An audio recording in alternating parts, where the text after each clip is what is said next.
প্রিয় দর্শক, ইস্পানি মির্জাপুর শুভরাত্রিতে আপনাদের সবাইকে স্বাগত জানাচ্ছি।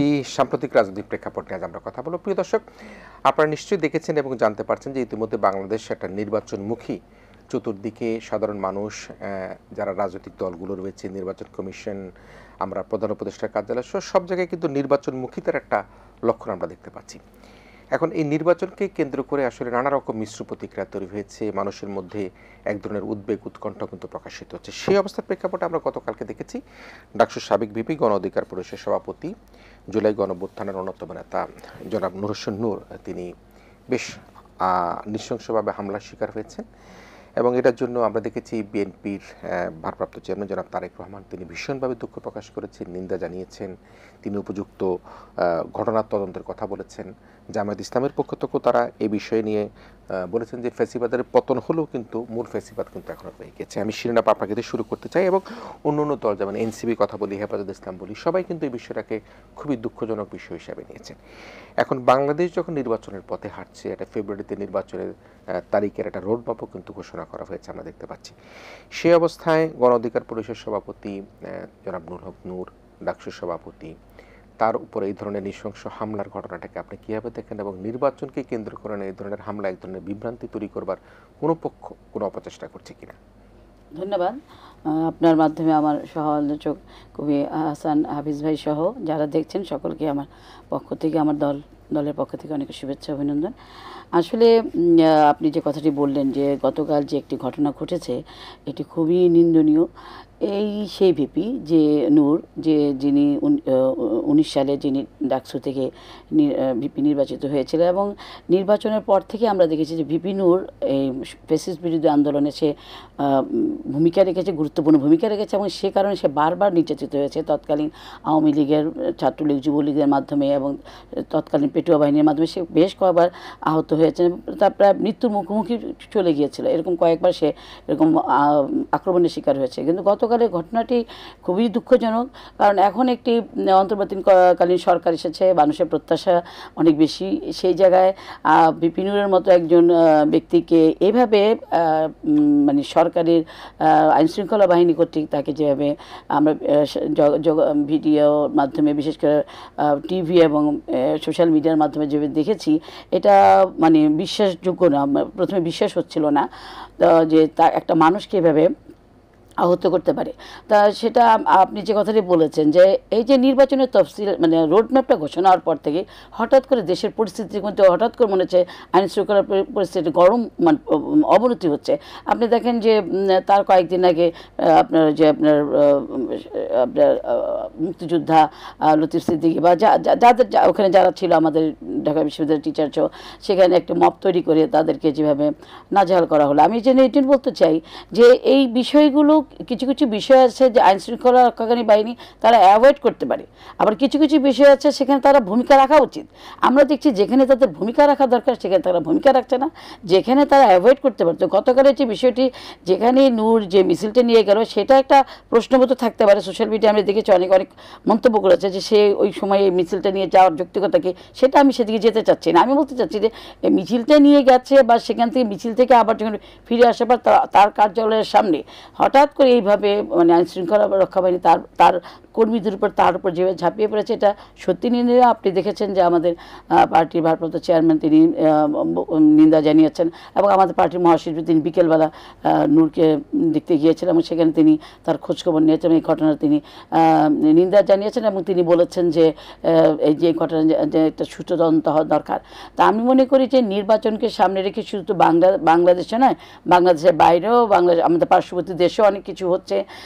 সেখানে আমরা দেখলাম গত কয়েকদিন আগে যে ফ্যাসিস্ট শেখ হাসিনা তিনি নিজেই বলছেন নির্বাচন ভণ্ডুল করার জন্য তিনি 2,500 কোটি টাকা তাকে কেবাকারা দিয়েছে এবং এই টাকা খরচ করে আর প্রয়োজনে আরও টাকা খরচ করে বাংলাদেশের নির্বাচনকে তিনি ভণ্ডুল করতে চান।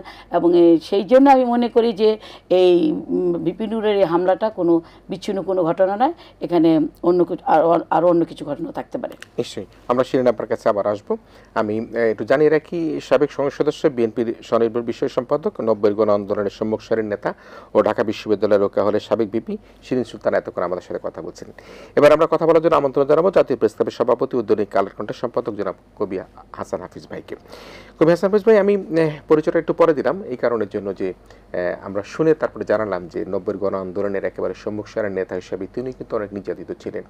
আমার মনে আছে তখন আমরা ঢাকা বিশ্ববিদ্যালয়ে ভর্তি হয়েছি, যখন 90 গণ আন্দোলন হয়, তিনি, আমানুল্লাহ আমান ভাইরা, খোকন ভাইরা, তারা কিভাবে সেই যুদ্ধে অংশগ্রহণ করেছে, জীবন মৃত্যুর ঝুঁকি নিয়ে তারা কিভাবে সেই রোকেয়া হল থেকে আমার মনে আছে আপারা বেরিয়ে আসছেন, কারফিউ ব্রেক করে বেরিয়ে আসছেন। সেটি 24-এর চেতনারও কিন্তু একটা অংশ 90 যে গণ আন্দোলন ছিল। তো আমি শিরিন আপার কাছ থেকে 90 গণ আন্দোলন, ডাকসু নির্বাচন সেগুলো নিয়ে আসবো।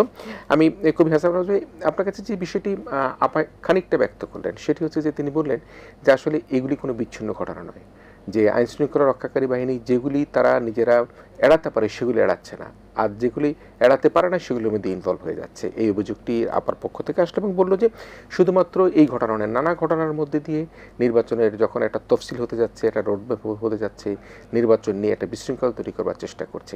আপনার বিশ্লেষণ যদি বলেন। এটা উনি ঠিকই চিহ্নিত করেছেন। আসলে সামনে আরও ষড়যন্ত্র আমরা দেখব, আরও অনেক হয়তো অভিনব ঘটনা ঘটবে, যেগুলি বর্বরোচিত ঘটনাই হবে, অবশ্যই বলবো। সবগুলি কিন্তু কোনো না কোনোভাবে একই সূত্রে গাঁথা বলে মনে হয়। তো এইটা একটা অস্থিরতা তৈরি করার চেষ্টা করা হচ্ছে। হঠাৎ করে জাতীয় পার্টি কিন্তু কিছুতেই ছিল না। জাতীয় পার্টি যেহেতু আওয়ামী লীগের দোসর এবং আওয়ামী লীগকে বৈধতা দিয়েছে, তাদের দুঃশাসনকে, অপশাসনকে সহায়তা করেছে এবং নির্বাচনগুলি, তথাকথিত নির্বাচনগুলিকে সহায়তা দিয়েছে এবং বৈধতা দেওয়ার চেষ্টা করেছে। সুতরাং একই অপরাধে তারা অপরাধী। আজকেই অ্যাটর্নি জেনারেল বলেছেন যে আওয়ামী লীগের কার্যক্রম যদি নিষিদ্ধ হতে পারে, জাতীয় পার্টি কেন নয়। এবং বিভিন্ন রাজনৈতিক দলের থেকে কিন্তু গণ অধিকার পরিষদে যে দাবি জাতীয় পার্টির কার্যক্রম নিষিদ্ধ করা, সেটার প্রতি সমর্থন ব্যক্ত হয়েছে। আমরা হয়তো দেখব 2-3 দিনের মধ্যে জাতীয় পার্টির উপরে সেই রকম নিষেধাজ্ঞাটা আসবে, কারণ এটা অলরেডি প্রক্রিয়া শুরু হয়ে গেছে। তো সেগুলিও আবার অস্থিরতা তৈরি করবে। আসলে সহিংসতা কখনোই কিন্তু শান্তি আনে না। কালকে বিপি নুরের উপরে যেই পৈশাচিক হামলা হয়েছে, সেটার ফল কিন্তু আমরা দেখেছি। জাতীয় পার্টির বিভিন্ন অফিস আক্রান্ত হয়েছে, কেন্দ্রীয় অফিসেও কিন্তু আগুন দেওয়া হয়েছে। আবার রংপুরে তাদের মোস্তাফিজুর রহমান, যে তাদের মেয়র, বলেছে যে এখানে হামলা হলে আমরা হাড্ডি গুড্ডি ভেঙে দিব। তো এগুলি কিন্তু ভালো লক্ষণ নয় কোনোভাবে। জাতীয় পার্টি দায়িত্বশীলতার পরিচয় দিচ্ছে না, হালকা করে তারা ক্ষমা চেয়েছে। জাতীয় পার্টিও 2 ভাগে বিভক্ত। এগুলি লক্ষণ ভালো না। অনেকে মনে করেন, অনেকের ধারণা যে এটার মাধ্যমে পতিত আওয়ামী লীগ ফুটে বেরোনোর চেষ্টা করছে, এদের আশ্রয় করে, মানে একটা অশান্তি তৈরি করার জন্য, একটা বিশৃঙ্খলা তৈরি করার জন্য, অস্থিতিশীলতা তৈরি করার জন্য। সেটার সঙ্গে যোগ হয়েছে সরকারের দৃঢ়চিত্ততার অভাব। তারা কিন্তু অনেক ক্ষেত্রে বিচক্ষণতার পরিচয় দিতে পারছে না এবং পরিপক্কতার পরিচয় দিতে পারছে না, দূরদর্শিতার পরিচয় দিতে পারছে না। 1 বছর লাগে না তো একটা ইলেকশন হতে। আপনি অতীতে যতগুলি তত্ত্বাবধায়ক সরকারের নির্বাচন হয়েছে, তো এর থেকে অনেক কম সময় তারা অনেকখানি সময় নিয়েছে। এর মধ্যে কত প্রাণহানি হয়েছে, একটা ভঙ্গুর একটা অর্থনীতি, সেখানে কোনো বিনিয়োগ হচ্ছে না, কোনো কর্মসংস্থান হচ্ছে না। তো একটা অস্থির একটা অনিশ্চয়তার মধ্যে যাচ্ছে। একমাত্র আমাদের প্রবাসী যোদ্ধা ভাইয়েরা কিন্তু অর্থনীতিটাকে টিকিয়ে রেখেছেন। বাংলাদেশের গার্মেন্টস শিল্প একটা বিরাট বড় বিপর্যয়ের সামনে থেকে বেঁচে আসছে প্রায় বলা যায়, কিন্তু এখনও সেটার সুফল আমরা পাইনি।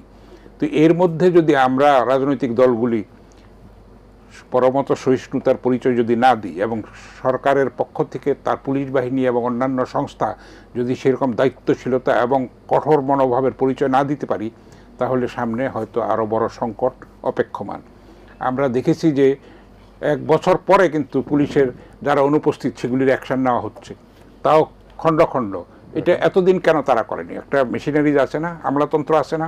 বুঝলাম উপদেশটা কেউ কেউ না হয় অথর্ব, কেউ কারো সেরকম দক্ষতা নাই, কিন্তু একটা আমলাতন্ত্র তো আছে। সেটা তো তারা এতদিন ধরে, একটা দেশ প্রায় 55 বছর স্বাধীন হয়েছে, তো সেটার সিস্টেমেই তো চলছে। সেই সিস্টেমটা তো সেইভাবে কাজ করছে না। তার মানে প্রশাসনের মধ্যেও সেই ভূতটা রয়ে গেছে।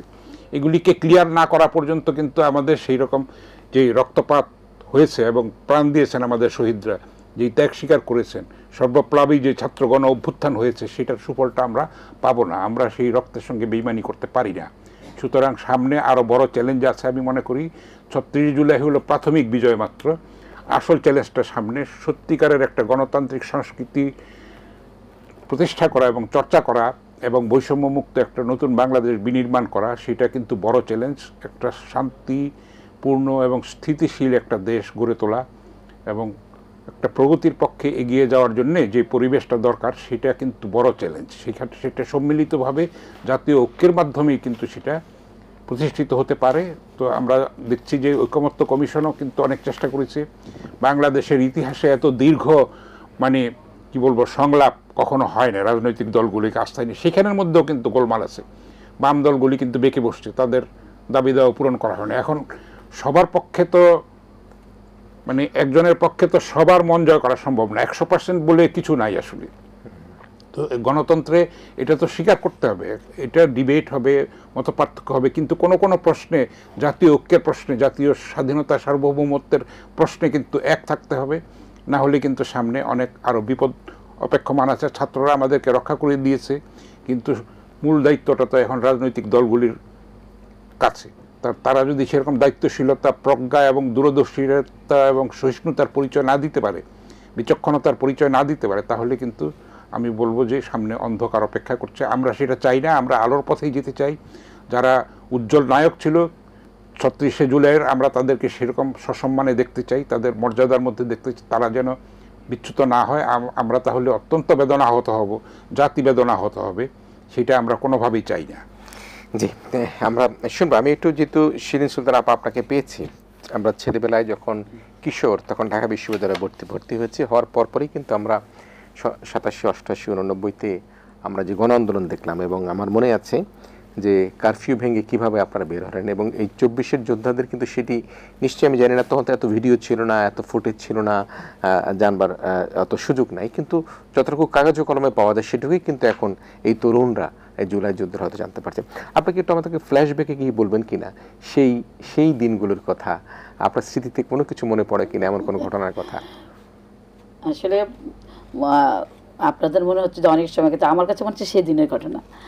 আমরা যখন ডাকসুতে হল সংসদে নির্বাচিত হলাম, ডাকসুতে নির্বাচিত হলাম, তো তখন তো ডাকসুর শপথ অনুষ্ঠানই তো প্রথমে বললেন যে এরশাদকে বিদায় না করে আমরা ঘরে ফিরবো না। এবং সেই আমাদের দীর্ঘদিনের 9 বছর আন্দোলনের তো বেশ কয়েকবার একদম এরশাদের পতন হয়ে করে কিন্তু হয় না।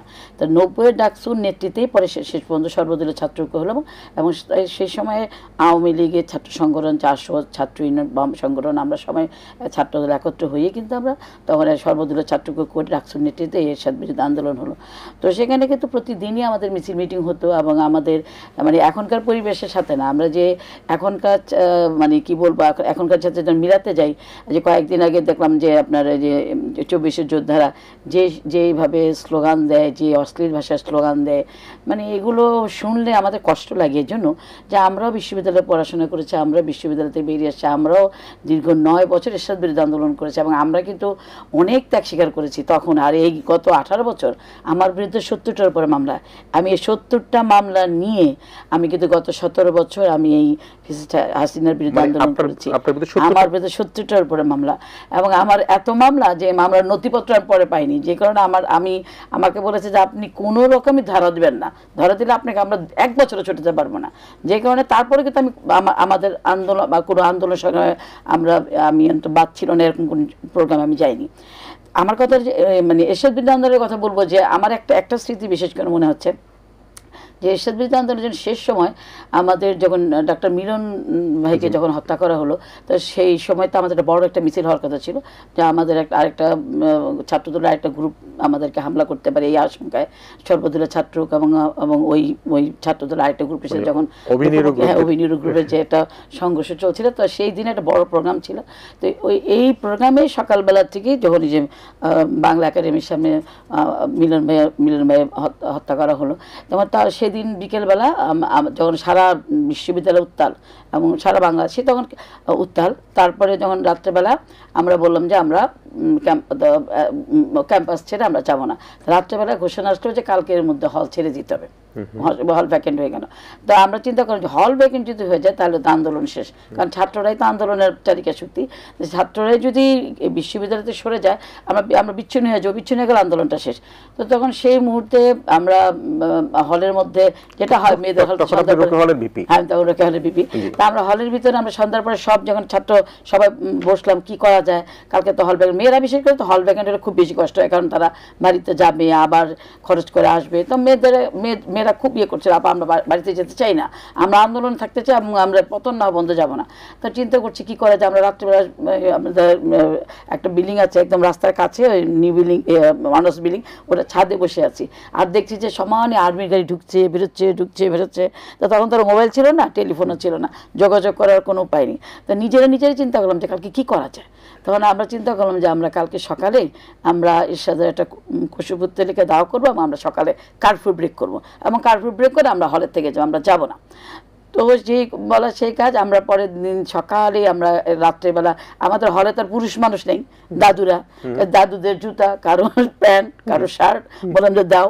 তো ওগুলো নিয়ে আমরা একটা এরশাদের পুত্তলিকা বানালে তারপরে সকাল সেই সারা রাত্রি হয়ে এগুলো ওইগুলারা সারা রাত খুব ওই সারা রাত আর্মির গাড়ি যাচ্ছে বেরোচ্ছে, এরকম ছেলেরা চিৎকার করছে ওরা যাবে না।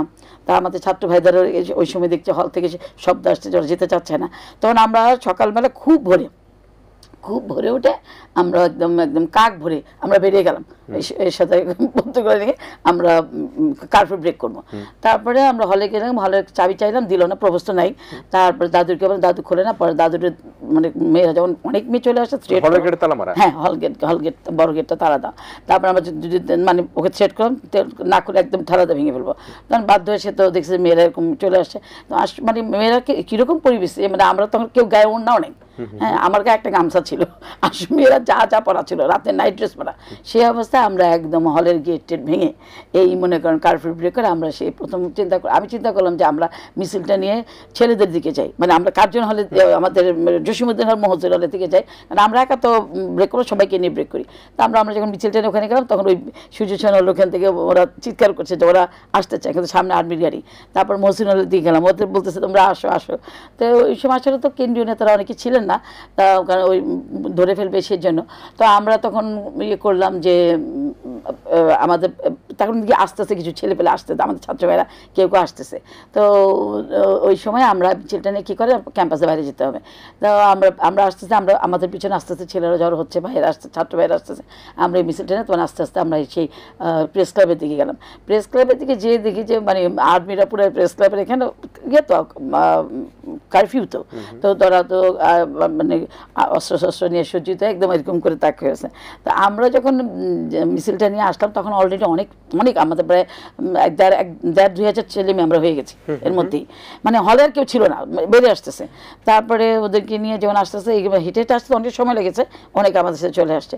প্রেস ক্লাবে আসার সামনে তখন আমাদের ছাত্র জগলু ছিল, আমাদের জয় মহসিন, ও তো তখন জিএস ছিল, ডাকসুর মেম্বার ছিল। হ্যাঁ ও এসে বলতেছে শিরিন তোমরা তো মিছিল নিয়ে সামনে যাচ্ছ, এখন পিছন থেকে যদি গুলি করে তাহলে তো পিছনে যেহেতু ছেলেরা পিছনে ওদের গুলি করতে পারে, যেহেতু মেয়েদের হয়তো কোনো কারণে ইয়ে করলো তোমাদের অনুকম্পা করে ছেড়ে দিল, কিন্তু আমাদের গুলি করবে। আমি আবার তখন করলাম কিছু মেয়ে নিয়ে আবার পিছন দিকে গেলাম। হ্যাঁ আমরা বলছি ঠিক আছে তোমরা আসো, আমরা পিছন দিকে যেতে পারি, আমাদের ভাইদের গুলি করবে। তখন আমরা আবার কিছু মেয়েদেরকে না আবার পিছনে একদম ছাত্র ভাইদের পিছনে গিয়ে দাঁড়ালাম, মানে এটা তো কোনো ইয়েটা ছিল না, তবে যতটুকু যাওয়া যায়। পরে আমি পিছনে দাঁড়ায় রইলাম। পরে প্রেস ক্লাব থেকে আমাদের সাংবাদিক ভাইরা ছিলেন, ওনারা আমাদেরকে উৎসাহ দিচ্ছেন যে আমরা আছি তোমরা যাও। তাও ওনারা অনেকে আমাদের সাথে বেরিয়ে আসলেন।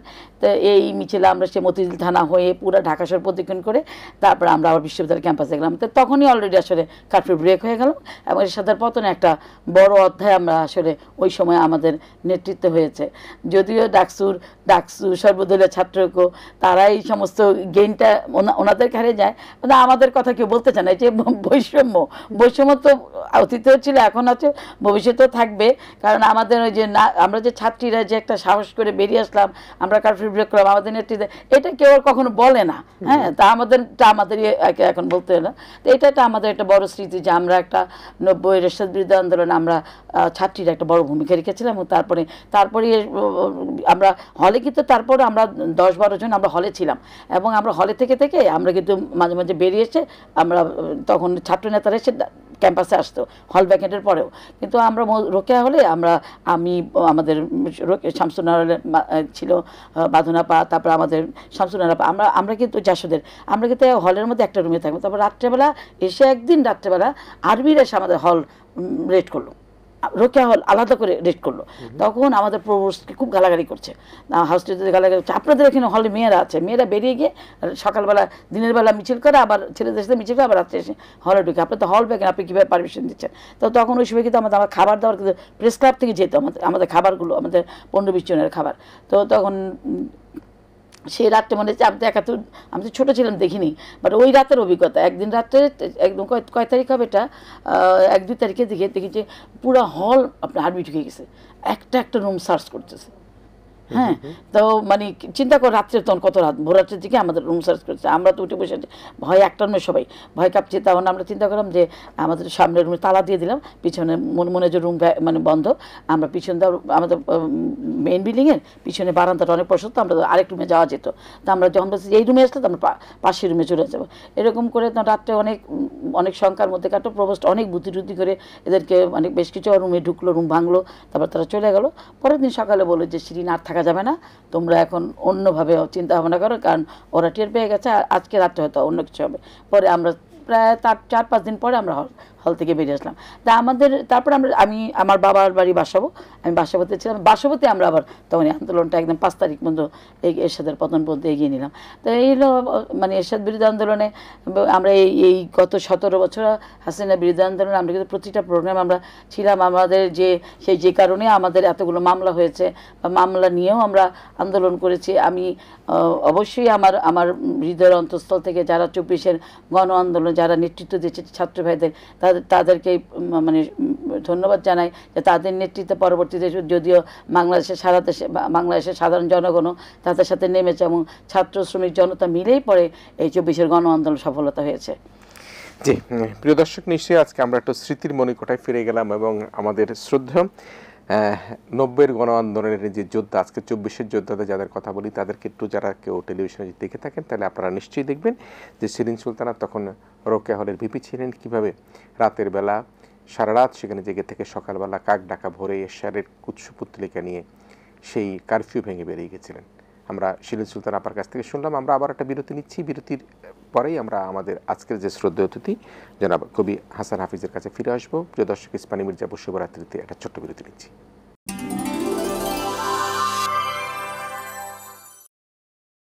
প্রিয় দর্শক, ইস্পানী মির্জাপুর শুভরাত্রিতে আমরা ফিরে এসেছি। আমরা কথা বলছিলাম সাম্প্রতিক রাজনৈতিক প্রেক্ষাপট নিয়ে। আমরা একটু পিছন ফিরে তাকিয়ে 90-এর গণ আন্দোলনের সেই যোদ্ধা আমরা শিরিন আপার কাছ থেকে শুনছিলাম। আমি আবার একটু পরিচয় করে দিতে চাই, আমাদের সাথে অতিথি হিসেবে রয়েছেন জাতীয় প্রেস ক্লাবের সভাপতি ও দৈনিক কালের কণ্ঠের সম্পাদক, যিনি 90-এরও যোদ্ধা এবং 24-এরও যোদ্ধা, যিনি হচ্ছে কলম যোদ্ধা, লেখক যোদ্ধা, সেই যোদ্ধা রয়েছেন আমাদের সাথে। কবি হাসান হাফিজ রয়েছেন আমাদের আরেকজন অতিথি, সাবেক সংসদ সদস্য, বিএনপির স্বনির্ভর বিষয় সম্পাদক এবং ঢাকা বিশ্ববিদ্যালয়ের রোকেয়ার সাবেক ভিপি শিরিন সুলতানা। আমি কবি হাসান হাফিজ ভাই আপনার কাছে আসতে চাই। আমরা কিছুটা বুঝলাম যে আসলে নূরের উপর আক্রমণ এবং মিশ্র প্রতিক্রিয়া, যেটি আপা বললেন যে বিদেশে বসেও কিন্তু তারা ষড়যন্ত্র চলছে। এখন এই ত্রয়োদশী যে নির্বাচনের যে ঘোষণা, সেই ঘোষণা নির্বাচন কমিশন কিন্তু বলেছেন একটা ভালো নির্বাচন দেওয়ার জন্য, ইতিহাসে সেরা নির্বাচন দেওয়ার জন্য তিনি চেষ্টা করবেন। কিন্তু মির্জা ফখরুল সাহেব তিনি বলেছেন যে মানুষের মধ্যে সংশয়, শঙ্কা, বিভ্রান্তি কিন্তু নির্বাচন নিয়ে রয়েছে। এর কারণ হিসাবেও কিন্তু আমি যদি বলি যে দেখা যাচ্ছে যে জামায়াত ইসলাম থেকে বলা হচ্ছে ঘোষিত রোডম্যাপে সুষ্ঠু নির্বাচন ভণ্ডুল করাটা নীল নকশা। নির্বাচন কমিশন সবচাইতে একটা ইতিহাসে শ্রেষ্ঠ নির্বাচন, প্রধান নির্বাচন কমিশনার বলছেন, প্রধান উপদেষ্টা বলছেন, সরকার বলছেন, স্বরাষ্ট্র উপদেষ্টা সবাই বলছেন, বিএনপি বলছেন যে নির্বাচন হওয়া দরকার। কিন্তু প্রশ্ন হচ্ছে যে একটা শঙ্কা এবং বিভ্রান্তি তৈরি হচ্ছে। কিন্তু জামাতের পক্ষ থেকে বলা হলো ঘোষিত রোডম্যাপ সুষ্ঠু নির্বাচন ভণ্ডুল করার নীল নকশা। আপনি কি দেখেন? আবার এটাও বলেছে জামাত যে তারা নির্বাচনে যাবে, আজকেই বলেছে। জি জি জি, মিয়া গোলাম পরোয়ার তাদের যে সেক্রেটারি জেনারেল উনি বলেছেন। তো আমরা দেখতে পাচ্ছি যে একটার পর একটা ক্রাইসিস হচ্ছে এবং সেটা মিটেও যাচ্ছে। প্রথমে বলা হচ্ছিল যে স্থানীয় সরকার নির্বাচন আগে হবে, সেটা কিন্তু এখন আর নেই সেই ইস্যুটা। পিআরটাও কিন্তু এখন একটু ফেড হয়ে গেছে, এবং ইলেকশন কমিশন পরিষ্কার বলেছে যে সংবিধানে কিন্তু পিআরের কোনো সিস্টেম নেই, আমরা সংবিধান অনুযায়ী আমরা যাব। তাই তো এখন, এবং সেনাবাহিনীও কিন্তু তাদের দৃঢ় অবস্থান এবং যাতে সুষ্ঠু নির্বাচন হয় সেটার জন্য তারা 18 মাসের একটা টাইম ফ্রেম দিয়েছিল। আমরা কিন্তু সেই লক্ষ্যে এগিয়ে যাচ্ছি। এবং আমি বিশ্বাস করি যত ষড়যন্ত্রই থাকুক দেশের স্বার্থে, দেশের অস্তিত্বের প্রশ্নে আমাদের কিন্তু নির্বাচনে যেতেই হবে, না হলে কিন্তু স্থিতিশীলতা আসবে না, বিনিয়োগ আসবে না।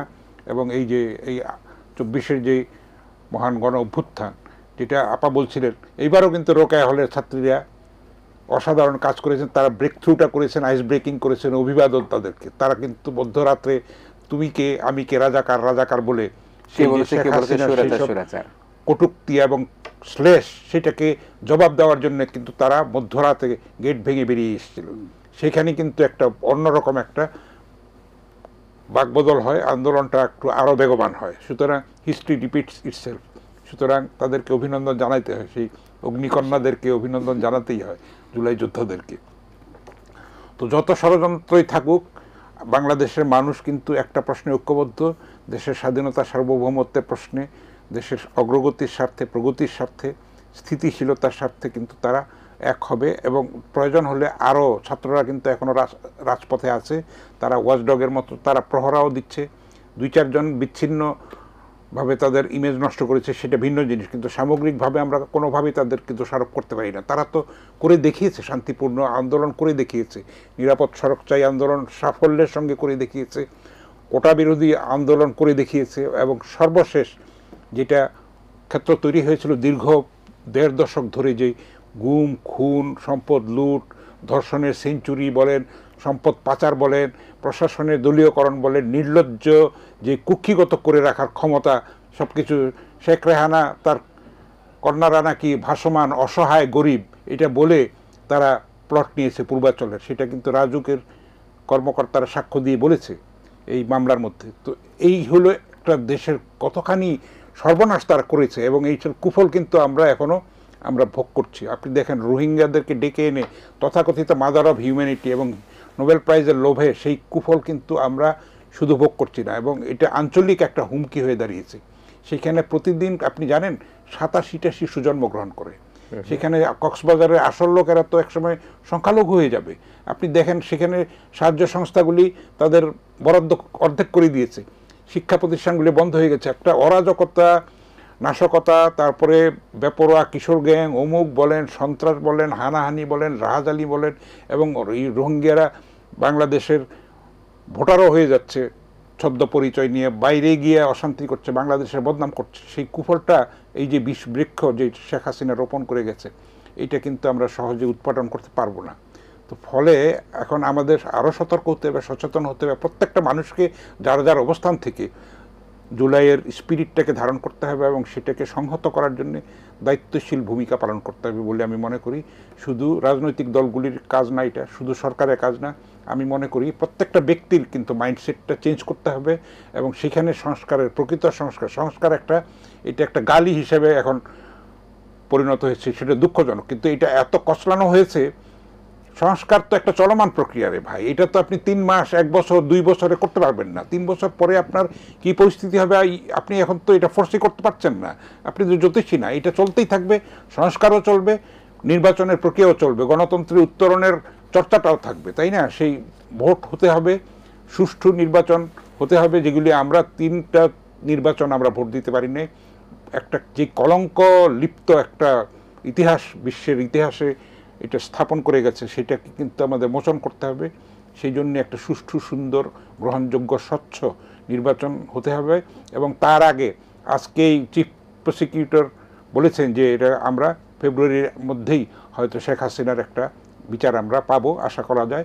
সেটার জন্য একটু সময় নিচ্ছে, বিচার যেন একটা গ্রহণযোগ্যতা পায়, ন্যায় বিচারটা যেন হয়, যেটা কোনো প্রশ্নবিদ্ধ না হয়। সেই কারণে কিন্তু একটু রায়টা দিতে সময় লাগছে, প্রসেসটা হচ্ছে সেভাবে। নাহলে তো 1 সপ্তাহের মধ্যে দিলে তো এটা নিয়ে প্রশ্নবিদ্ধ থাকবে। সুতরাং বিচারের যে সিস্টেম সেই অনুযায়ী চলছে। আশা করি ফেব্রুয়ারির মধ্যে একটা আমরা ইতিবাচক ফল দেখব, এবং বিচারও হতে হবে। যারা দেশকে এইরকম কলঙ্কিত করেছে, ভুলুণ্ঠিত করেছে আমাদের মর্যাদা, সম্মান, তাদের বিচার অতি অবশ্যই হতে হবে। না হলে ভবিষ্যতে আবার নতুন ফ্যাসিস্ট আরও শক্তি নিয়ে মাথাচাড়া দেবে। আমরা তো বারবার এরকম রক্তপাত, আমরা এটা উই কান্ট অ্যাফোর্ড দেব। জি, আবার শুনছিলেন, এবং শোনার মধ্যে নিশ্চয়ই এটি তো আমাদের বাংলাদেশের প্রত্যেকটি একেবারে যার জ্ঞান আছে সে জানে যে 14 নির্বাচন কিভাবে হলো, 18 নির্বাচন কিভাবে হলো, 24 নির্বাচন কিভাবে হলো, এবং দিনের ভোট রাত হয়ে গেল, শেষে আমিডামি নির্বাচন হয়ে গেল।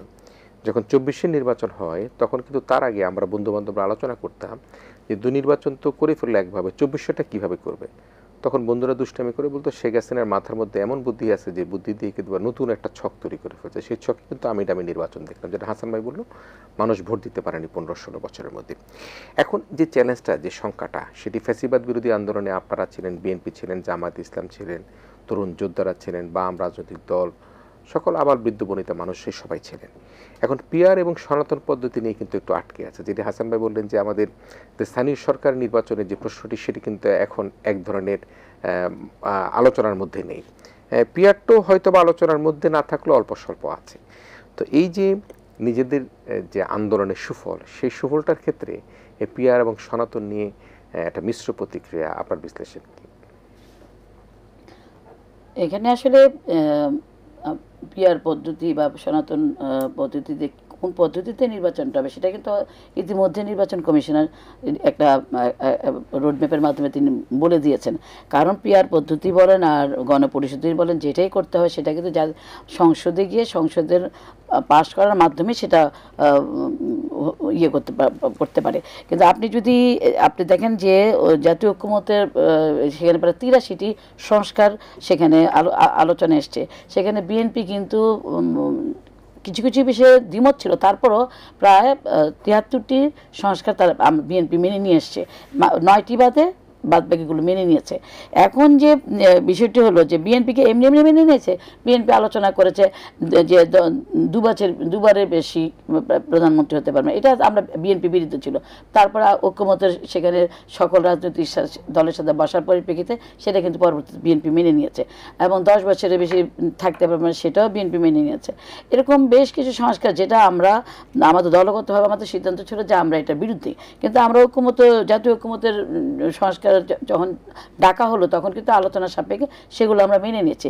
কিছু কিছু বিষয়ে আমাদের গত স্থায়ী কমিটির মিটিংয়ে আমাদের বলা হয়েছে যে যেই সংস্কারগুলো এখনই নির্বাহী আদেশের মাধ্যমে বাস্তবায়ন করা যায় তাহলে এখনই করতে পারে, সেটা নিয়ে আমাদের কোনো দ্বিমত নেই। কিন্তু যে সংস্কারগুলো নিয়ে নোট অফ ডিসেন্ট দেওয়া হয়েছে, যে 9টির মতো বা 11টির মতো সংস্কার, সেই ব্যাপারে যেহেতু এটা সংবিধান সংশোধন সংক্রান্ত এই সংস্কারগুলো, এখানে আমরা হাত দিতে পারবো না। এটা আগামী জাতীয় সংসদ নির্বাচন হওয়ার পর তারপর সেগুলো নিয়ে আলোচনা হতে পারে। এখানে যেটা মানে অন্যান্য রাজনৈতিক দলগুলো বলতে চায় যে অন্যান্য বারের মতো হয়তো এবার এমনি হয়তো পাশ হয়ে যাবে, পরবর্তীতে হয়তো সরকার আসলে এগুলো আর কার্যকর হবে না। কিন্তু আমার মনে হয় যে অন্য কয়েক সময়ের চেয়ে এইবার সময়টা অন্যরকম ভিন্ন।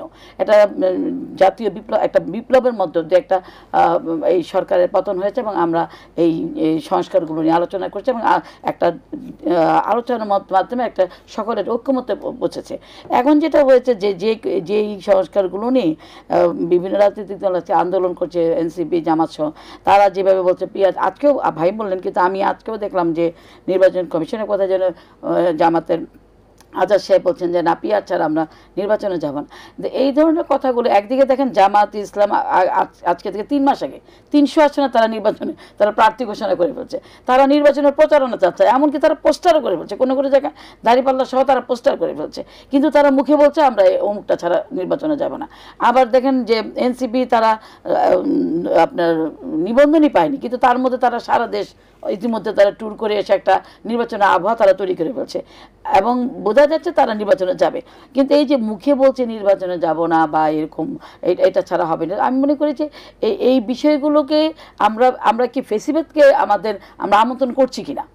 যেখানে ফেসিবাদ, যেখানে আমাদের পার্শ্ববর্তী দেশে বসে তারা হাজার হাজার টাকা নিয়ে বসে আছে তারা এই নির্বাচনটিকে ভণ্ডুল করার জন্য, সেখানে কোনো রাজনৈতিক দল যে এই ধরনের সিদ্ধান্ত নেয়, মাঠে একরকম কথা বলা বা রাজনৈতিক মঞ্চে একরকম কথা বলা, ভিতরে তারা অন্যভাবে কাজ করা। আপনি ডাকসু নির্বাচন দেখেন, ডাকসু নির্বাচনেও কিন্তু আমাদের ছাত্র নেতারা বলেছে যে আমাদের কোনো প্রস্তুতি ছিল না, বিকজ ছাত্রদল ঢাকা বিশ্ববিদ্যালয়ে যেতে পারেনি, ঢাকা বিশ্ববিদ্যালয়ের 17 বছর ছাত্রদল যেতে দেয়নি, কিন্তু ছাত্র শিবির কিন্তু ছাত্রলীগের নাম দিয়ে তারা হলগুলোতে ছিল, তারা বিভিন্ন ছাত্রলীগের পদেও ছিল, থেকে তারা ছাত্রলীগ করেছে, পরবর্তীতে এখন তারা শিবির করছে, ভালো কথা, তারা প্যানেল দিয়েছে। কিন্তু এখন এই ঠিক ডাকসুর মতো আমার মনে হচ্ছে, ডাকসু নির্বাচনের মতো এরকম জামাত ইসলামে হয়তো এক সময় নির্বাচনে আসবে, মানে এসেই আছে।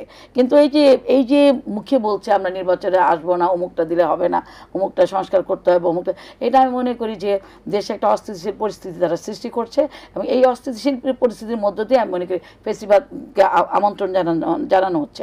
আমি মনে করি যে কোনো বিষয়েই আলোচনার মাধ্যমে আমরা সমাধান করতে পারি। আমরা যদি 83 প্রস্তাবের মধ্যে 83 সংস্কার প্রস্তাবের মধ্যে যদি আমরা 73টা প্রস্তাবে যদি আমরা একত্রিত পারি, আর বাদ বাকি বিষয়গুলোতে আমরা আলোচনা করি, কারণ আমরা সেটা একটা সমাধানের মধ্যে আসতে পারি না, নিশ্চয়ই আসা যাবে।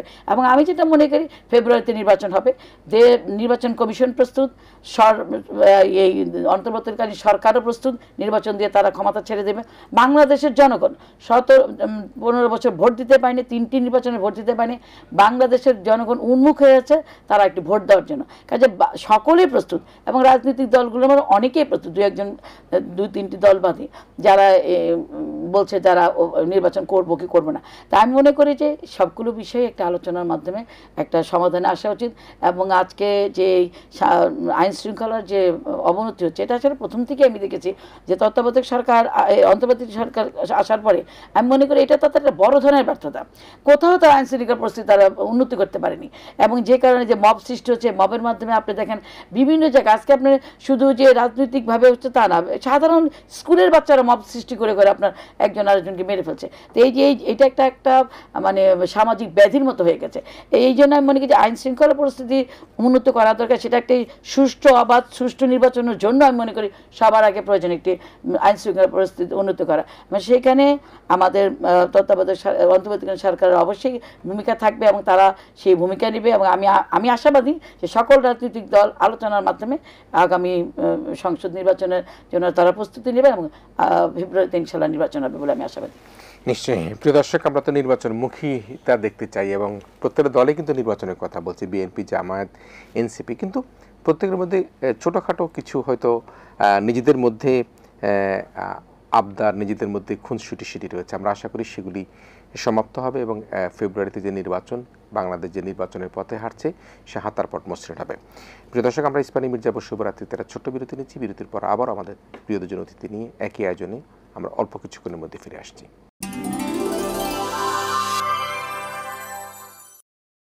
ইস্পানী মির্জাপুর শুভরাত্রিতে আমরা আবারও ফিরে এসেছি। শেষ মুহূর্তের আলোচনা আমরা আবারও সাম্প্রতিক রাজনৈতিক প্রেক্ষাপট নিয়ে কথা বলবো। আমাদের সাথে অতিথি হিসেবে রয়েছেন সাবেক সংসদ সদস্য, বিএনপি স্বনির্ভর বিষয় সম্পাদক, 90-এর গণ আন্দোলনের সম্মুখ সারির নেতা, ঢাকা বিশ্ববিদ্যালয়ের রোকেয়া হলের সাবেক ভিপি শিরিন সুলতানা রয়েছেন আমাদের সাথে। আমাদের সাথে রয়েছেন জাতীয় প্রেস ক্লাবের সভাপতি, দৈনিক কালের কণ্ঠের সম্পাদক কবি হাসান হাফিজ রয়েছেন।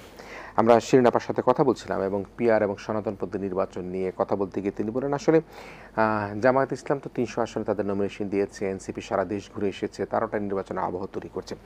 এখন যে প্রশ্নটি, হাসান ভাই, আপনি তো দীর্ঘদিন থেকে এই সাংবাদিকতাকে পেশা হিসেবে নিয়েছেন, এবং আমি জানি ভাবি তার পেশাকে শিক্ষকতা হিসেবে নিয়েছেন। এই দুটি পেশাকেই কিন্তু আমাদের সমাজে, আমি ভাবি বলতে হাসান ভাইয়ের স্ত্রীর কথা বলছি, সমাজে খুবই স্বীকৃত এবং স্বনামধন্য পেশা হিসেবে ধরা হয়। তো আমরা তো দীর্ঘদিন থেকে দেখছি, ফলো করছি, আপনারা তো আরও বেশি করে ফলো করেন। এখন এই যে অবস্থা চলছে, এই অবস্থার মধ্যে প্রথম প্রশ্ন হচ্ছে ফ্যাসিবাদ ফিরে আসতে পারে কিনা। এই যে বিএনপি, জামাত, এনসিপির মধ্যে যে ধরনের একটা বৈরিতা চলছে। দ্বিতীয় হচ্ছে নয়াদিল্লিতে বসে এবং কলকাতায় বসে যে আওয়ামী লীগ যে অফিস করছে, সেখানে কিন্তু বাংলাদেশের পক্ষ থেকে জানানোর পর বলা হয়েছে যে তাদের নলেজে বিষয়টি নেই। এই দুটি সার্বিক অবস্থাকে কীভাবে দেখেন? এতে কি মনে করেন যে নির্বাচনকে যে ভণ্ডুল করার যে চেষ্টার কথা বলা হচ্ছে, বা যে সংখ্যা প্রকাশ করছেন মির্জা ফখরুল ইসলাম আলমগীর, সেই ধরনের সংখ্যা কি আপনি দেখেন কিনা? সেই সংখ্যা তো আছেই। আপনি দেখেন যে সীমান্তে রক্তপাত বন্ধ হয়নি। এই যে কয়েকদিন আগে বিজিবি বিএসএফ সম্মেলন হয়ে গেল, তারপরেও কিন্তু সীমান্তে কিলিং হয়েছে। সুতরাং এদেরকে বিশ্বাস করা যাচ্ছে না। তো তারা এমন একটা প্রতিবেশী, প্রত্যেকটা প্রতিবেশীকে বিষিয়ে তুলেছে। আপনি দেখেন বাংলাদেশ একটা তাদের চেষ্টা করেছিল তারা করদ্রাজ্য করার জন্য, এবং তৎকালীন পররাষ্ট্রমন্ত্রী বলেছিলেন যে এটা স্বামী স্ত্রীর সম্পর্ক। সেটা কতখানি ন্যাক্কারজনক, এটা ইতিহাসে সেটা প্রমাণিত হচ্ছে প্রায় বলা চলে। অন্যায়ভাবে আশ্রয় দিয়ে রেখেছে, সেটার ব্যাপারে বাংলাদেশ সরকারের লিখিত মৌখিক কোনো অনুরোধে তারা সাড়া দিচ্ছে না। প্রত্যর্পণের চুক্তি এখন হাসিনার বিচার না হওয়া পর্যন্ত আমরা এটা চাইতে পারি না। তো এবং এই সরকারকে তারা স্বীকৃতিও দিচ্ছে না। এটা পরিষ্কার করে ইন্ডিয়ার সেনাবাহিনী প্রধান পর্যন্ত বলেছেন যে একটা গণতান্ত্রিক সরকার প্রতিষ্ঠিত হলে তখন সম্পর্কটা স্বাভাবিক হবে। তার মানে কি এই সরকারের ম্যান্ডেট আছে না, এত এত মানুষের 18 কোটি মানুষের ম্যান্ডেট তো আছে। তারা দীর্ঘদিন মানে কম সময়ে নির্বাচন না দিয়ে একটু দীর্ঘ সময় দিচ্ছে, সেটা ভিন্ন জিনিস, কিন্তু তাদের ম্যান্ডেটটা তো আছে। তো সেটা ভারত কিন্তু অস্বীকার করে চলেছে। এবং প্রকৃতির কি নির্মম পরিহাস দেখেন, আপনি দেখেন ট্রাম্পের শুল্কের খড়গে কিন্তু ভারতই পড়েছে, এবং সেখানে কিন্তু মোদির অবস্থাও টলটলায়মান। ভারতের সুপ্রিম কোর্ট একটা রায় দিয়েছে বাংলায় কথা বললেই কি সে হবে কিনা, মানে অপরাধী হবে কিনা। ভারতের 18টি রাষ্ট্রভাষার মধ্যে বাংলা কিন্তু একটা, তো বাংলা ভাষায় কথা বলতে পারবে না। মমতাও কিন্তু এটার তীব্র প্রতিবাদ করে চলেছেন। তো নানান ধরনের খেলাধুলা আছে, এবং ভারতেও কিন্তু প্রশ্নবিদ্ধ হচ্ছে। এই যে ওয়াইসি যে মুসলিম নেতা, যে জনপ্রতিনিধি, তিনিও কিন্তু বলেছেন যে অবৈধ বাংলাদেশিদেরকে বাংলাদেশে ফেরত পাঠাচ্ছেন, হাসিনাকে দিয়ে শুরু করছেন না কেন? সেও তো বাংলাদেশি, সেও তো অবৈধ। তো এইটা কিন্তু আর মোদী সরকারের কোনো জবাব নেই। ষড়যন্ত্র আছে, দৃশ্যমান ষড়যন্ত্র আছে। তারা আমাদের অনুরোধের কোনো সাড়া দিচ্ছে না এবং আমাদের বর্ডারে কিলিং করছে। আমরা তো ভারতীয় জেলেরা আমাদের সীমান্ত, আমাদের জলসীমা ক্রস করে আসে, আমরা তো তাদের গুলি করছি না। আমাদের হাতে গুলি নাই, অবশ্যই আছে। তা আমরা চাই না যে একটা অশান্তি তৈরি করতে, আমরা একটা স্থিতিশীলতা চাই, সৎ প্রতিবেশী সুলভ একটা সম্পর্ক চাই, সমতার ভিত্তিতে, ন্যায্যতার ভিত্তিতে বন্ধুত্ব চাই। আমরা কোনোভাবেই মাথা নত করতে চাই না। আমাদের মুক্তিযুদ্ধে ভারত সহায়তা করেছে, আমরা কৃতজ্ঞ, কিন্তু তাই বলে আমরা আমাদের মাথা বিক্রি করে দিই নাই। স্বাধীনতা সার্বভৌমত্বের প্রশ্নে আমরা শহীদের রক্তের সঙ্গে বেইমানি করতে পারি না। 71-এ আমরা রক্ত দিয়েছি, দেশ স্বাধীন করেছি, 90-এ আন্দোলন হয়েছে, 24-এ আন্দোলন হয়েছে, আরও হয়তো হবে, কিন্তু আমরা আমাদের স্বাধীনতা সার্বভৌমত্বের প্রশ্নে, স্থিতিশীলতার প্রশ্নে, প্রগতির প্রশ্নে, দেশের গণতান্ত্রিক সংস্কৃতি প্রতিষ্ঠার প্রশ্নে আমরা কোনো আপোষ করতে পারি না। সুতরাং এটা অতন্ত্র প্রহরীর মতো প্রত্যেকটা মানুষকে আমাদের কিন্তু এটা পাহারা দিতে হবে, দেশের অস্তিত্ব, দেশের সম্মান, দেশের ভাবমর্যাদা সব কিছু রক্ষার জন্যে। সেই জন্য একটা নির্বাচন হওয়া দরকার। সেটার জন্য কিন্তু আন্তর্জাতিক বিশ্ব আমাদেরকে সহায়তা করে যাচ্ছে। আশা করি আমরা এটা পাবো, একটা স্বচ্ছ সুন্দর নির্বাচন আমরা পাবো। সেটার জন্য প্রত্যেকেরই যার যার অবস্থান থেকে দায়িত্ব পালন করা উচিত বলে আমি মনে করি। শুধু সরকারের উপরে তাকিয়ে থাকলে হবে না। রাজনৈতিক দলগুলির মধ্যে বিভেদ আছে, ছোট ছোট বিভেদ আছে, কিন্তু সেগুলিও কেটে যাবে বলে আমি বিশ্বাস করি। কারণ আবার প্রধান উপদেষ্টার সঙ্গে বৈঠক শুরু হচ্ছে, নির্বাচন কমিশনের সঙ্গেও বৈঠক শুরু হবে। তো এগুলি যত আলাপ আলোচনা করবো আমরা, আপার ঠিকই বলেছেন, আলোচনার টেবিলে অনেক কিছু সমস্যার সমাধান করা সম্ভব। ছাড় দিলে এই মানসিকতাটা লাগবে। আসলে বিএনপি তো অনেক ছাড় দিয়েছে, আনইউজুয়ালি ছাড় দিয়েছে, এবং বিএনপি যে বিরুদ্ধে যে অভিযোগ, তাদের কিছু কিছু নেতা কর্মী উশৃঙ্খলতার পরিচয়, তাদের তো সঙ্গে সঙ্গে অ্যাকশন নেওয়া হয়েছে। এটা নজিরবিহীন না বাংলাদেশের ইতিহাসে। আপনি দেখবেন, আমি 50 বছর ধরে সাংবাদিকতা করি, আমি তো কোনো দলের এত অ্যাকশন আমি দেখি নাই। সুতরাং বিএনপি একটা প্রজ্ঞাসম্পন্ন, একটা দূরদর্শী, দায়িত্বশীল রাজনৈতিক দলের ভূমিকা পালন করছে। বিএনপি চাইলে, ইচ্ছা করলে কিন্তু একদিনের মধ্যে এই সরকারের পতন ঘটিয়ে দিতে পারে, চাইলেই পারে। কিন্তু বিএনপি সেই সংযমের পরিচয়টা দিচ্ছে, এটা তো স্বীকার করতে হবে। অনেক কষ্টে তারা এগুলি দাঁতে দাঁত চেপে সহ্য করছে বৃহত্তর গণতন্ত্রের স্বার্থে। আমরা চাইব যে গণতন্ত্রের যেন জয় হয়, আমাদের সবার মধ্যে যেন শুভবুদ্ধির উদয় হয়, আমরা যেন আরও দায়িত্বশীলতার পরিচয় দিই, পরমত সহিষ্ণুতার পরিচয় দিই, ধৈর্যের পরিচয় দিই। শুনছিলেন, একটা কথা আমি তুলে রাখছিলাম, সেটি বললো যে এই যে বাংলায় কথা বলার জন্য পুশিং করছে। দেখা গেছে দাদাও কিন্তু সেখানে ভারতে জন্মগ্রহণ করেছে, কিন্তু বাংলা ভাষায় কথা বলবার জন্য পুশিং করছে। হাসান ভাই যেটি বললেন যে এই শুরুটা কেন শেখ হাসিনাকে দিয়ে শুরু করছে না? শেখ হাসিনা তো আর ইংরেজিতে কথা বলে না, শুধু বাংলায় কথা বলে। তো সেই অবস্থায় ভারতের যে আচরণ, বাংলাদেশের বর্তমান যে রাজনৈতিক প্রেক্ষাপটের নির্বাচন, এই পরস্পর এখনো বন্ধুত্বের জায়গাটা গভীরভাবে আসছে না, সেই জায়গাটাকে আপনি কীভাবে দেখেন? বাংলা ভাষায় কথা বলা তো আছেই, বাংলা ভাষায় কথা বলবো কেন? এই যে যার কথা আপনি বললেন, শেখ হাসিনা, যিনি বাংলাদেশে একজন মানে খুনি, যিনি এই 24-এর গণ আন্দোলনে 24-এর গণ আন্দোলনে যে 1400 লোককে হত্যা করেছেন এবং যার অডিও ক্যাসেট বেরিয়েছে যে হুকুম দিয়েছে সে সরাসরি গুলি করার, তো যার বিরুদ্ধে এই ধরনের এলিগেশন আছে এবং সে নিজে অর্ডার দিয়েছে, প্রায় 1400 আমাদের মানুষ মারা গেছে, 30,000 লোকের মতো আপনার আহত হয়েছে, 550 লোকের চোখে গুলি লাগার কারণে অন্ধ হয়ে গেছে। তো এই যার বিরুদ্ধে এই হেন অভিযোগ আছে, তাকে কিভাবে মানে বাংলা ভাষা তো শুধু বলবো না, তাকে তো এমনিতে আপনার পুশব্যাক করানো উচিত। যে যেখানে বাংলাদেশ অন্তর্বর্তীকালীন সরকারের পররাষ্ট্র উপদেষ্টা তিনি বলেছেন যে তার বিরুদ্ধে মামলা চলছে, তাকে দেশে পাঠানো হোক, তো সেখানে তারা তা পাঠানো তো দূরের কথা, তার মানে এই কথা রাখবে বলে তো কোনো রকম লক্ষণ দেখা যাচ্ছে না। আসলে আমরা যেটা বলতে চাই সেটা হলো যে ভারত আমাদের কাছে শেখ হাসিনা নিজেই বলেছে, ভারতকে আমরা যা দিয়েছি, আমরা যা দিয়েছি চিরদিন মানে মনে রাখবে। তা আসলে সেটা মনে রেখেছে, ভারতকে সে উজাড় করে বাংলাদেশের বাংলাদেশের মানুষকে হত্যা করে, বাংলাদেশের সম্পদ লুণ্ঠন করে, বাংলাদেশের অর্থনীতিকে ফোকলা করে, বাংলাদেশের স্বাধীনতা সার্বভৌমত্বকে আজকে হুমকির সম্মুখীন করে এই মহিলা, এই শেখ হাসিনা ফ্যাসিস্ট যে যা দিয়েছে ভারতকে, তা তো আসলে ভারত সারা জীবন মনে রাখবে এবং সেই মনে রাখার কারণেই তারা আসলে শেখ হাসিনাকে পুশব্যাক করাচ্ছে না।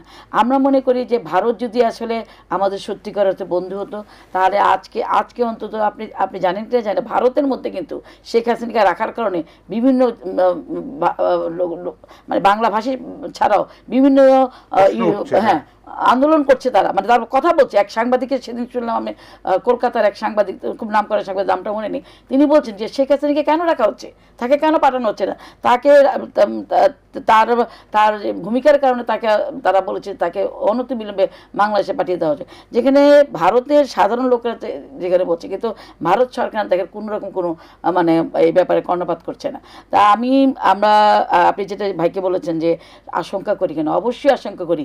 বাংলাদেশে একটি নির্বাচনের রোডম্যাপ এত আগে ঘোষণা করেছে, এত আগে প্রায় 4-5 মাস আগে ঘোষণা করা হয়েছে, 2 মাস আগে নির্বাচনের তফসিল ঘোষণা করবে। তার মানে কি এত আগে রোডম্যাপ ঘোষণা করার অর্থ হলো যে বাংলাদেশের মানুষ নির্বাচন চায়, নির্বাচনে একটি আমেজ তৈরি হওয়ার জন্য।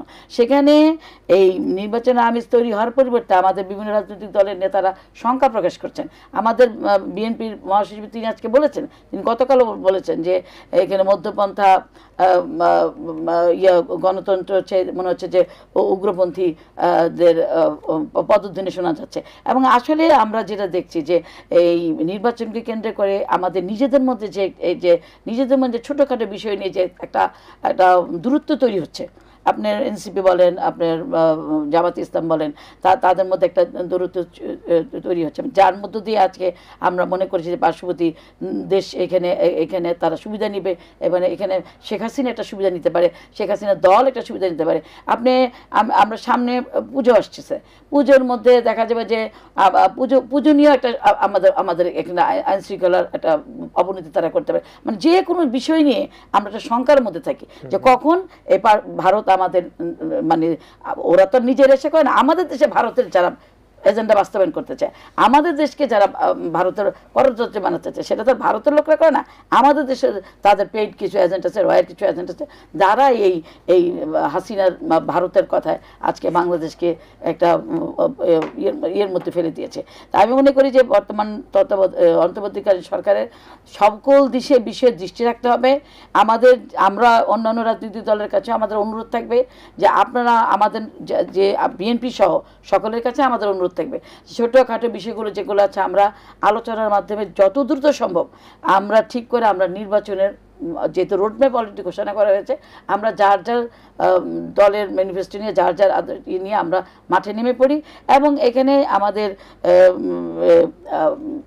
ফেব্রুয়ারি নির্বাচনের মধ্যে দিয়ে আমাদের ভাগ্য নির্ধারণ হবে। ইনশাল্লাহ আমরা আশা করি যে সকল রাজনৈতিক দলের সহমর্মিতার মধ্য দিয়ে আমরা ইনশাল্লাহ একটা ভালো নির্বাচন আমরা করতে পারবো বলে আমরা আশা ব্যক্ত করছি। জি, আচ্ছা, একবারে শেষ প্রশ্ন, যেহেতু বারবার প্রশ্ন আসছে নির্বাচন নিয়ে, তো আওয়ামী লীগের রাজনৈতিক ভবিষ্যতে বহুবার আমরা কথা বলেছি এবং হ্যাঁ আপনি বললেন এবং আমরা সবাই শুনতে পাচ্ছি ডিসেম্বরের মধ্যে হয়তোবা প্রধান যারা আসামি তাদের শাস্তির হওয়ার পথেই আছে, যেহেতু আইন নিজস্ব প্রক্রিয়ায় চলে এবং এই আইন নিয়ে যাতে বা এই বিচার নিয়ে কোনো প্রশ্ন না হয় সে কারণের জন্য সেটি ধীরে সুস্থে করার একটা পরিকল্পনাই চলছে এবং সেটি কিন্তু এগিয়ে যাচ্ছে।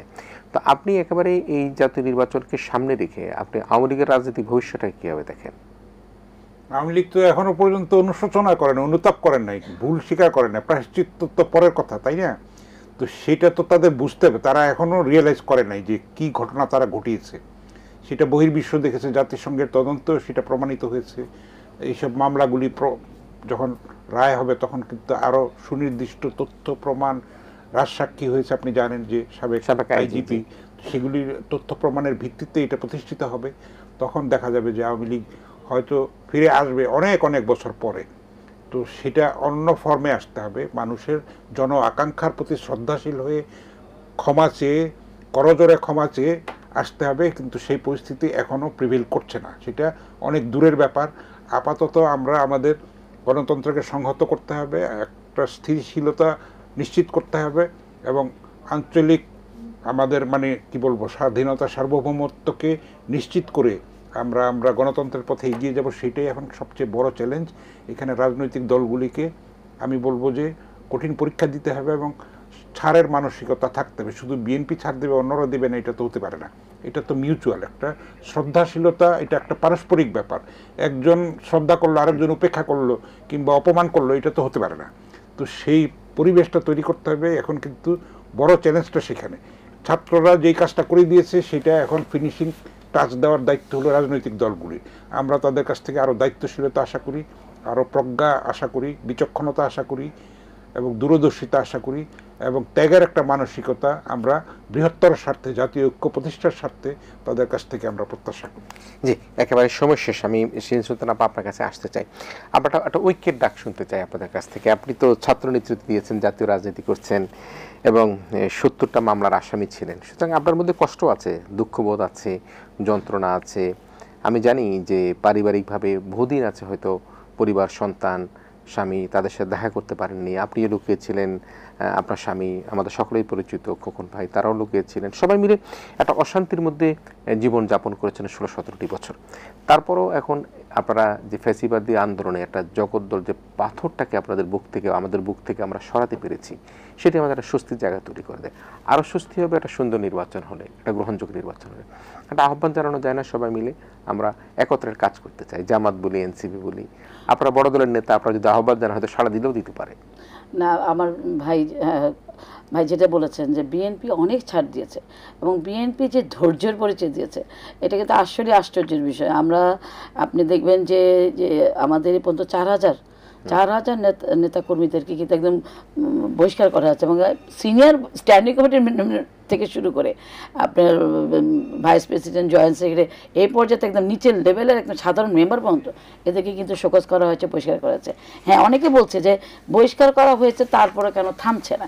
সেখানে আমি মনে করি যে আইন শৃঙ্খলার পরিস্থিতি অবনতির সুযোগ নিয়ে এটা আসলে আমরা তো বিএনপি তো আর বলে নাই যে তাদের বিরুদ্ধে আইন কোনো ব্যবস্থা নেওয়া যাবে না। আমরা দলীয়গতভাবে ব্যবস্থা নিয়েছি এবং আইন শৃঙ্খলা যদি সেরকম সুশৃঙ্খল থাকতো তাহলে আমার মনে হয় যে এই বিষয়গুলো আরও বেশি কার্যকর হতো। তারপরে আমরা মনে করি যে আমরা মানে এইগুলোর মধ্য দিয়ে আমরা চেষ্টা করি যে দেশে একটা শান্তিপূর্ণ পরিস্থিতি বিরাজ করুক, দেশে অবাধ সুষ্ঠু একটি নির্বাচন হবে এবং সেখানে আমাদের নেতাকর্মীরা যে এইভাবে ধৈর্য দেখে যাবে, সেই ধৈর্যের মধ্য দিয়ে আমরা একটি নির্বাচনের এই বৈতরণীটা পার করব। সেখানে আমি অবশ্যই আহ্বান জানাই, আমি বারংবার বলেছি যে বিএনপি রাজনীতি বড় দল, আমরা বড় দলের পরিচয় দিয়েছি বিভিন্ন সংস্কার প্রস্তাবের মধ্য দিয়ে। আপনারা দেখেছেন যে যেগুলো বিএনপির মানার কথা ছিল না সেগুলো আমরা মেনে নিয়েছি একটি সুন্দর অবাধ সুষ্ঠু একদম পরিচ্ছন্ন একটি নির্বাচনের জন্য। তারপরে আমি মনে করি যে আমরা আহ্বান জানাই যারা আজকে এই ছোট ছোট বিষয়গুলো নিয়ে, বিশেষ করে আর কি পিআর, তারপরে আরও কিছু বিষয় নিয়ে গণপরিষদ, এই ধরনের দাবি দেওয়া নিয়ে তারা হয়তো নির্বাচন আসতে চাচ্ছে না বা এরকম ধরনের হুমকি দিচ্ছে, তারা আসবে না। আমি মনে করি যে এটা আসলে একটা নির্বাচনী কৌশল। নির্বাচনের আগে অনেক এই ধরনের আরও অনেক কিছু হবে, কারণ নির্বাচনে এখনও তো বেশ কিছুটা সময় আছে। নির্বাচনের আগে এরকম আরও কিছু দাবি দেওয়া আসবে, যেটাকে নির্বাচনকে পিছিয়ে মানে নির্বাচনটাকে উজ্জ্ব রেখে কিছু দাবি দেওয়া মেনে নেওয়ার জন্য। তো সেখানে আমি মনে করি সকলের কাছে আমাদের আহ্বান থাকবে, বিএনপি সহ সকল দল মত নির্বিশেষে আমরা একটি সুন্দর অবাধ সুষ্ঠু সকলের অংশগ্রহণে একটি নির্বাচন করতে পারবো, সেই নির্বাচনের মধ্যে জনগণের আকাঙ্ক্ষা যাতে পূরণ হয়। নিশ্চয়ই প্রিয় দর্শক, জনগণের আকাঙ্ক্ষার প্রশ্ন এসছে এবং জনগণের আকাঙ্ক্ষার উপরেই কিন্তু বাংলাদেশকে বেঁচে থাকতে হবে, এবং যে আকাঙ্ক্ষার কারণের জন্যই কিন্তু এই ৩৬শে জুলাই হয়েছে, শেখ হাসিনার পতন হয়েছে, ফ্যাসিস্টের বিদায় হয়েছে, এবং যে জন আকাঙ্ক্ষা পূরণের জন্য একটা জাতীয় নির্বাচনের প্রশ্ন কিন্তু এখন আমাদের সকলের সামনে। আমরা সেই প্রশ্নকে প্রশ্নবিদ্ধ করতে চাই না, আমরা একটা জাতীয় নির্বাচনের মুখোমুখি অবস্থানে দাঁড়িয়ে সবাই মিলে একতারে এক লয়ে আমরা একটা নির্বাচনমুখী হবার জন্য সকলের প্রতি আহ্বান জানাচ্ছি। বিএনপি তাদের পক্ষ থেকে যতটুকু দরকার ছাড় দিবে, জামাত ছাড় দিবে, এনসিপি একটা তরুণদের শক্তি তারাও ছাড় দিবে, সবাই মিলে সকল দল থেকে কিছু কিছু ছাড় দিয়ে একটা গণতান্ত্রিক পন্থায় বাংলাদেশে আগামীতে একটা জাতীয় নির্বাচনের মাধ্যমে একটা নতুন সরকার একটা সুষ্ঠু সুন্দর ভোটের মাধ্যমে নির্বাচিত হবে প্রত্যাশা করে আমাদের আজকের আয়োজন ইস্পানী মির্জা শুভরাত্রি এখানেই শেষ করছি। আমি আমার শ্রদ্ধেয় বোন ডাকসুর সাবেক রোকেয়া হলের ভিপি, ৯০-এর গণ আন্দোলনের যোদ্ধা এবং সাবেক সংসদ শিরিন সুলতান আপা এবং কবি হাসান হাফিজ ভাই, জাতীয় প্রেস ক্লাবের সভাপতি, দৈনিক কালের সম্পাদক, আপনার দুজনকেও দারুণভাবে ধন্যবাদ জানিয়ে, দর্শকদের আপনাদেরকে ধন্যবাদ জানিয়ে আমাদের আয়োজন এখানে শেষ করছি। আপনারা ভালো থাকবেন, সবাই মিলে ভীষণ ভালো থাকবেন।